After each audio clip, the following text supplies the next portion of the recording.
পুরুষ বাপ বেটা মিলে পরের বাপের টাকা নিলে কেন, যৌতুক নেবে কেন? তোমাকে আমি বলিনি যে ভিক্ষে করা টাকা দিয়ে চাউল কিনে ভাত খেয়ে ইবাদত কবুল হবে?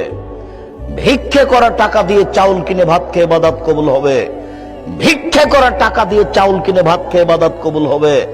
যৌতুকের টাকা দিয়ে চাউল কিনে ভাত খেয়ে ইবাদত কবুল হবে না। সুদের লেনদেন আছে কারো? আপনাদের লজ্জা হয় না একটু? ভিক্ষে করে খান, ভিক্ষা দেয় না কেউ? কে বললে ভিক্ষা দিবে না? পাশের বাড়ির লোক ভিক্ষা পায় তো?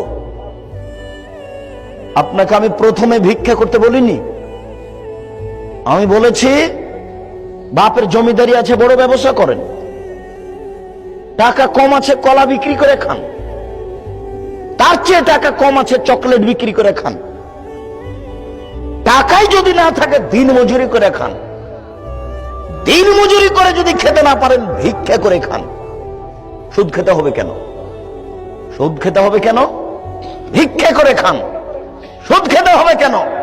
কাপুরুষ বাপ বেটা মিলে পরের বাপের টাকা নিলে কেন, যৌতুক নেবে কেন? তোমাকে আমি বলিনি যে ভিক্ষা করা টাকা দিয়ে চাউল কিনে ভাত খেয়ে ইবাদত কবুল হবে? ভিক্ষা করা টাকা দিয়ে চাউল কিনে ভাত খেয়ে ইবাদত কবুল হবে। ভিক্ষা করা টাকা দিয়ে চাউল কিনে ভাত খেয়ে ইবাদত কবুল হবে। যৌতুকের টাকা দিয়ে চাউল কিনে ভাত খেয়ে ইবাদত কবুল হবে না।